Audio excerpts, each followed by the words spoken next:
Amazon's Middle-earth prequel, The Lord of the Rings, The Rings of Power, and HBO's Game of Thrones prequel, House of the Dragon, released at almost exactly the same time and are earning, mostly, similar critical scores in Rotten Tomatoes. It's rare for directly competing TV shows to premiere so close to each other, even in the streaming era, so with two streamers duking it out with live-action adaptations of two of the most popular fantasy franchises in the world, how are critics rating each show? Game of Thrones enjoyed a massively popular 8-season run on HBO from 2011-2019, so House of the Dragon is a clear attempt to capitalize on the popularity of the show based on George R. Martin's books, and while The Lord of the Rings, The Rings of Power fulfills a very similar concept as a prequel to J.R.R. Tolkien's Lord of the Rings trilogy, there are some clear differences. Both series expand their respective stories based on additional canonical lore instead of adapting specific stories, but while House of the Dragon benefits from serving as a direct prequel to an already established series, The Rings of Power is arriving immediately after popular Lord of the Rings TV show and could only be considered a spiritual prequel at best to the Peter Jackson Lord of the Rings and The Hobbit movies, which released in the early 2000s and the early 2010s, respectively. This recency bias may work in favor of House of the Dragon since Game of Thrones is still fresh in people's minds, while The Rings of Power have to introduce audiences to an entirely new era of a world they haven't been as recently invested in. Lord of the Rings has a dedicated fanbase for both the books and the movies, and Tolkien's Lord of the Rings books have outsold Martin's A Song of Ice and Fire several times over, with the help of a healthy head start. Regardless, the reception of the concurrently released fantasy prequel shows will be telling, so how do their scores compare in Rotten Tomatoes? House of the Dragon has a slightly higher Rotten Tomatoes score than The Rings of Power with 2 episodes out for each show. The Rotten Tomatoes scores for The Rings of Power and House of the Dragon are almost a perfect tie, with House of the Dragon taking a 1-point lead on its 85% Rotten Tomatoes critic score compared to The Rings of Power's 84%. Interestingly, House of the Dragon's first episode scored 87% in Rotten Tomatoes, which is 3 points higher than The Rings of Power's premiere debut of 84%, although the second episodes of each show are exactly tied at 86%. The Rings of Power will see a total of 8 episodes for its first season, while House of the Dragon will have 10, so there's still a lot of time to see how these scores shake out through the remainder of their respective first seasons.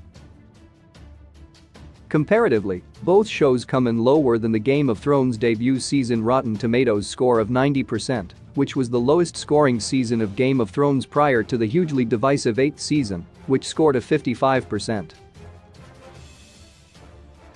When it comes to the first 2 episodes of Game of Thrones, both scored 100% on Rotten Tomatoes, so clearly the big-budget fantasy television genre has a high bar for success.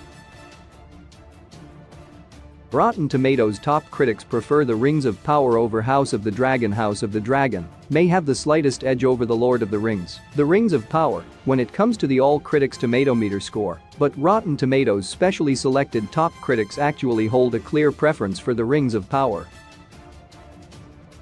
Rotten Tomatoes top critics gave The Rings of Power's first episode 81% and the second episode 86% for an average of 84%, while House of the Dragon's first 2 episodes received 79% and 75% from top critics for an average of 77%.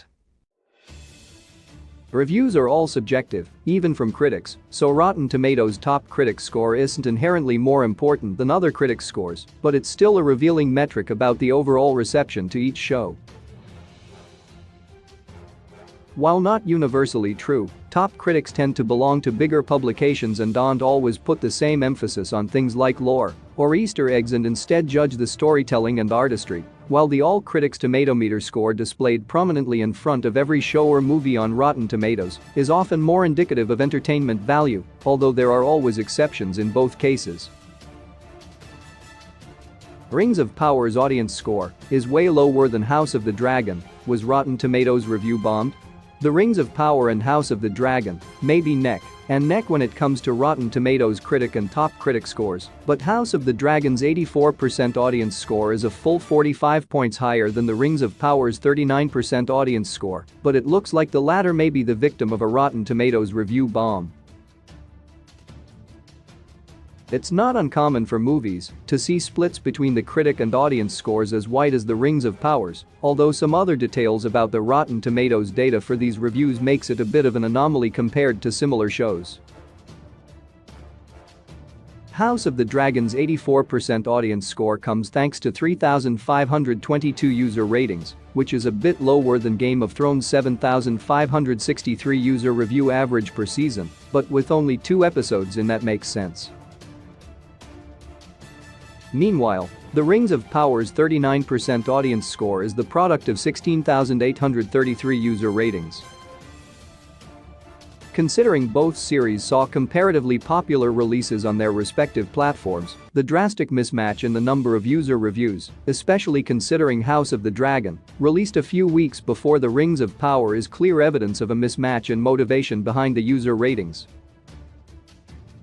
Whether the massive 16,833 user ratings are driven by bots or just a product of an overly activated audience segment isn't clear. However, what is interesting is that The Rings of Power has 13,148 more user ratings than House of the Dragon, yet a 39% score with 16,833 would mean 10,168 user ratings are negative, meaning at least 2,979 of the additional 13,148 user ratings submitted were positive.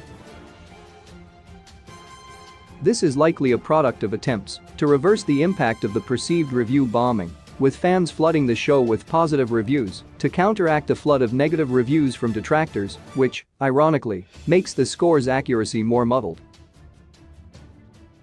Alternately, if the flood of additional user ratings is bot-driven, then such a flood of fake reviews might include a low percentage of fake positive reviews to mask the massive influx, but it's entirely possible the reviews are all genuinely user-submitted and simply represent activated audience segments with grievances against the show. In this case, the loudest detractors are generally complaining about race and gender representation.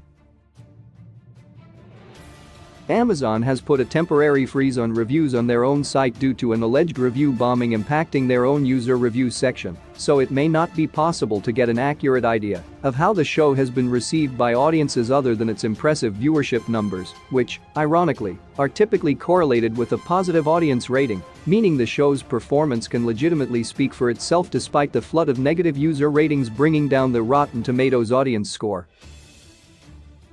Regardless, both The Lord of the Rings, The Rings of Power and House of the Dragon are off to impressive starts, both in terms of viewership and Rotten Tomatoes review scores. With the majority of the first season of each show yet to play out, the Rotten Tomatoes scores can still swing fairly wildly in either direction as additional episodes arrive.